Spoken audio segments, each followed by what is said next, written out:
আসসালামু আলাইকুম রহমতুল্লাহি ওবরকাতুহু। সম্মানিত দর্শক, মধ্যপ্রাচ্যের যে সংঘাত, এটি ক্রমশ জটিল থেকে জটিলতর হচ্ছে। ইরান, আমেরিকা এবং ইসরায়েলের যে যুদ্ধ, এটাও দীর্ঘতর হচ্ছে। যুদ্ধ বন্ধ হওয়ার যে একটা আশাবাদ আমরা দেখছিলাম, নানা কারণে এটি বন্ধ হয়ে যাওয়ার সম্ভাবনা দেখা দিয়েছে। আপনারা জানেন যে আমেরিকাতে ডোনাল্ড ট্রাম্প এবং তার স্ত্রী মেলানিয়া দুজনই একটি একেবারে কুখ্যাত যৌন কেলেঙ্কারির সঙ্গে তারা দুজনে জড়িত হয়ে পড়েছেন। আপনারা সবাই জানেন যে অ্যাপস্টেইন নামক একজন যৌন দানব, যিনি অল্প বয়স্ক মেয়েদেরকে সারা দুনিয়া থেকে এনে, বিভিন্ন সুন্দরী মেয়েদেরকে এনে, তারপর তার যে রিসোর্ট আছে, বিভিন্ন জায়গাতে আছে, সেখানে বিভিন্ন রকম মেলা মেলাতেন এবং ওখানে পৃথিবীর ক্ষমতাধর লোকদেরকে দাওয়াত করে তারপর তাদেরকে সেই নারী উপহার দিতেন। অনেক সময় সেই তরুণীদেরকে মেরে ফেলা হতো, তাদের উপর যৌন নির্যাতন করা হতো এবং একই সঙ্গে ওই যে সেক্স ট্রেড, যৌনকে তাকে ব্যবহার করে তিনি অর্থনীতি নিয়ন্ত্রণ করতেন, রাজনীতি নিয়ন্ত্রণ করতেন এবং ওখানে অনেকগুলো বড় বড় ডিল হতো। এই লোকটির বিচার চলছিল, সেই লোকটি মারা গেছেন। কিন্তু তার যে কর্মকাণ্ড, সেই কর্মকাণ্ড নিয়ে তার অফিসের সঙ্গে বিভিন্ন যে নথিপত্র ছিল, ফাইলপত্র ছিল, সেই সকল ফাইলপত্র সাম্প্রতিক সময় মার্কিন যুক্তরাষ্ট্রের বিচার বিভাগ সেটা উন্মুক্ত করে দিয়েছে জনগণের জন্য। সেই ফাইলে বহুবার ডোনাল্ড ট্রাম্পের নাম আসছে, তার স্ত্রী মেলানিয়া ট্রাম্পের নাম আসছে, আমাদের বাংলাদেশের ডক্টর মোহাম্মদ ইউনূসের নামও আছে, বিল ক্লিন্টনের নাম আছে, তারপর সেখানে বিল গেটসের নাম আছে, আরও অনেক, জেফ বেজোস থেকে শুরু করে আরও অনেকের নাম আছে।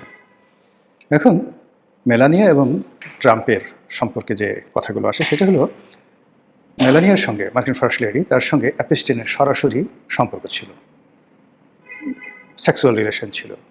এটি মেলানিয়া সাম্প্রতিক সময় তিনি অস্বীকার করেছেন, কিন্তু অস্বীকার করার সঙ্গে সঙ্গে আবার এটা মানে ফ্রান্সের যে প্রেসিডেন্ট, তিনি ভিন্ন একটি মাধ্যমে একটি ছবি সারা দুনিয়াতে তিনি ভাইরাল করে দিয়েছেন, যেখানে দেখা যাচ্ছে মেলানিয়া এবং অ্যাপস্টেইন পরস্পরকে জড়িয়ে ধরে তারা ঠিক চুম্বন করছেন বা যাকে বলা হয় যৌন উন্মাদনা দেখাচ্ছেন। বলা হয়ে থাকে যে অ্যাপস্টেইন ডোনাল্ড ট্রাম্পের যে নারী লিপ্সা রয়েছে সেখানে সে ডোনাল্ড ট্রাম্পকে ব্যবহার করেছে এবং তার যে নারী লিপ্সা, তার সঙ্গে অ্যাপস্টেইন কেলেঙ্কারির বহু নারীর সংযোগ রয়েছে এবং তারই ধারাবাহিকতা মেলানিয়ার সঙ্গে ডোনাল্ড ট্রাম্পের যে সম্পর্ক, প্রেম, ভালোবাসা ওই মাধ্যমে হয়েছে। এটা নিয়ে যখন মার্কিন যুক্তরাষ্ট্রে রীতিমতো তোলপাড়, বিচার যখন তুঙ্গে, ঠিক সেই সময়টাতে এই বিচারকে বিঘ্নিত করা মানুষের মনকে, মানে আমেরিকার জনগণের মনকে অন্যদিকে ধাবিত করার জন্য সে হঠাৎ করে ইরান আক্রমণ করে বসে। তো ইরানে আমেরিকার যে বিরোধ, সেই বিরোধ, স্বার্থ, এর কোনোটাই সফলতার মুখ দেখেনি। বরং ডোনাল্ড ট্রাম্পের এই টোটাল প্রকল্পটা বুমেরাং হওয়ার পর সেই অ্যাপস্টেইন ফাইল আগে যেভাবে ছিল তার সেটা আরও মারাত্মক আকার ধারণ করেছে। এই যে মারাত্মক আকার ধারণ করেছে, এর সঙ্গে আমেরিকার সঙ্গে ন্যাটোর সম্পর্ক, আমেরিকার সঙ্গে ফ্রান্সের সম্পর্ক, আমেরিকার সঙ্গে স্পেনের সম্পর্ক সর্বনিম্ন পর্যায়ে পৌঁছে গেছে। বিশেষ করে ফ্রান্সের প্রেসিডেন্ট যিনি আছেন ইম্মানুয়েল ম্যাক্রো, তার সঙ্গে ডোনাল্ড ট্রাম্পের ব্যক্তিগত সম্পর্ক কাদা ছোড়াছুড়িতে পরিণত হয়েছে। ডোনাল্ড ট্রাম্প ফ্রান্সকে এই যুদ্ধে জড়াতে চেয়েছিল, ফ্রান্স এই যুদ্ধে জড়ায়নি। এই জন্য ব্যক্তিগতভাবে আক্রমণ করতে গিয়ে সে বলেছিল যে ম্যাক্রোকে তার স্ত্রী মারধর করে, ভীষণভাবে মারধর করে। আর এটার উত্তরে ম্যাক্রো জাস্ট এই অ্যাপস্টেইন ফাইলের একটি গোপন ছবি এটি ইন্টারনেটে ছেড়ে দিয়েছেন, যেখানে মেলানিয়াকে দেখা যাচ্ছে যে অ্যাপস্টেইনের বাহুলগ্ন হয়ে তিনি যৌনকর্মে লিপ্ত। এবং এটা আমেরিকাতে এরকম একটা পরিস্থিতি তৈরি করেছে, যার ফলে মেলানিয়া প্রেসের সামনে এসে এই কথা বলতে বাধ্য হচ্ছেন। আর এরই প্রেক্ষিতে যখন ইসলামাবাদে আমেরিকা এবং ইরানের শান্তি চুক্তি হওয়ার কথা, আলোচনা হওয়ার কথা, সেই আলোচনাটা যখন ভেস্তে গিয়েছে, তখন মানসিকভাবে একেবারে সম্পূর্ণভাবে ভেঙে পড়েছেন যাকে বলা হয় ডোনাল্ড ট্রাম্প। নর্মালি তিনি লম্ফ দেন, ঝম্প দেন, বড় বড় কথা বলেন, কিন্তু যখন এই ব্যর্থ টিম ইসলামাবাদ থেকে আমেরিকাতে ফিরে গেল, তখন ডোনাল্ড ট্রাম্প মূলত মাটির সঙ্গে মিশে গেছেন। এখন তার পক্ষে সেই অ্যাপস্টেইন ফাইল ধামাচাপা দেওয়া সম্ভব নয়। তার স্ত্রীকে নিয়ে যা কিছু হচ্ছে সেটার ব্যাপারে কোনো কথা না বলাও তার পক্ষে সম্ভব নয়, বলাও সম্ভব নয়। অন্যদিকে যেটা হচ্ছে ইসরায়েলে, আপনারা জানেন যে বেঞ্জামিন নেতানিয়াহু আপাদমস্তক একজন দুর্নীতিবাজ মানুষ।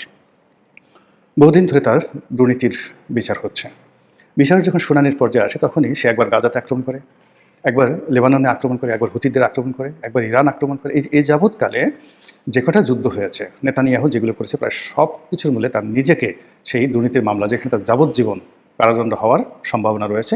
সেই মামলা থেকে বাঁচার জন্য, সেই মামলাকে পিছিয়ে দেওয়ার জন্য বারবার সে শুধু সেই কাজটি করছে। যখন ইরান এবং আমেরিকার এই যুদ্ধবিরতি হলো 2 সপ্তাহের জন্য, সঙ্গে সঙ্গে সেই ফাইল সামনে চলে আসছে, দুর্নীতির ফাইল। কোর্ট থেকে বলছে যে এখন তো ইমার্জেন্সি নাই, তুমি আসো। সে তখন বলছে যে আমি এখনও পর্যন্ত নিরাপদ নই, আমার উপর আক্রমণ হতে পারে, নিরাপত্তার সমস্যা আছে, আমি এখন বেরোতে পারবো না, আমাকে আরও কিছুদিন সময় দাও। আর এই সময়ের মধ্যে সে কী করলো, দেন লেবাননে আক্রমণ করে বসলো। আর যেই মুহূর্তে সে লেবাননে আক্রমণ করলো, সঙ্গে সঙ্গে ইরান বলল যে আমাদের এই শান্তি চুক্তির মধ্যে লেবাননকে অন্তর্ভুক্ত করতে হবে, অন্তর্ভুক্ত না করলে এই যুদ্ধ কার্যকর হবে না। তো এইভাবে দেখুন, এখন পর্যন্ত, আজকের এই দিন পর্যন্ত সারা পৃথিবী থমথম অবস্থায় আছে। থমথম অবস্থায় আছে যে শান্তি চুক্তির যে আলোচনা, এই আলোচনাটা দ্বিতীয় দফা কবে চালু হবে, শুরু হবে সেটা আমরা জানি না। হরমুজ প্রণালীর উপর আমেরিকার কোনো কর্তৃত্ব হয়নি। ইরান এখনও পর্যন্ত পরিপূর্ণভাবে নিয়ন্ত্রণ রক্ষা করছে, এমনকি যে সকল দেশকে সে ছাড় দিয়েছিল সে সকল দেশকে এখন ছাড় দিচ্ছে না। সেখানে যে চালাকিগুলো করছে সেটা হলো যে সে এই জলপথে নিরাপত্তা এখন এই মুহূর্তে দিতে পারছে না, ছাড়পত্র দিতে পারছে না। এর কারণ হলো এখানে যুদ্ধের সময় যে মাইনগুলো সে স্থাপন করেছিল সেই মাইনগুলো হারিয়ে গেছে, এখন সে তার প্রযুক্তি দ্বারা ডিকটেট করতে পারছে না। আমেরিকা কার্যত বলছে যে আমি এই মাইন অপসারণের জন্য চেষ্টা করবো, কিন্তু এটা এত সহজ বিষয় না। যার জন্য আমেরিকার যুদ্ধজাহাজ সেখান থেকে আমরা দেখলাম যে সেখানে গিয়েছে। তো ওই মাইনের মাধ্যমে হোক, টর্পেডোর মাধ্যমে হোক, যে কোনো মাধ্যমে হোক, যদি সেই যুদ্ধজাহাজে আক্রমণ চলে, আবার সেই যুদ্ধ নতুন করে শুরু হবে। ঘটনা যাই হোক না কেন, মধ্যপ্রাচ্যের শান্তি সহসা আসবে না। আমাদের দেশে তেলের সমস্যা, ডিজেলের সমস্যা সহসা যাবে না। ব্যবসা বাণিজ্য, মধ্যপ্রাচ্য কেন্দ্রিক ট্রেড অ্যান্ড কমার্স, এটা সহসা ভালো হবে না। আমাদের যে শ্রমবাজার, সেই শ্রমবাজার সংকুচিত হয়ে গেছে।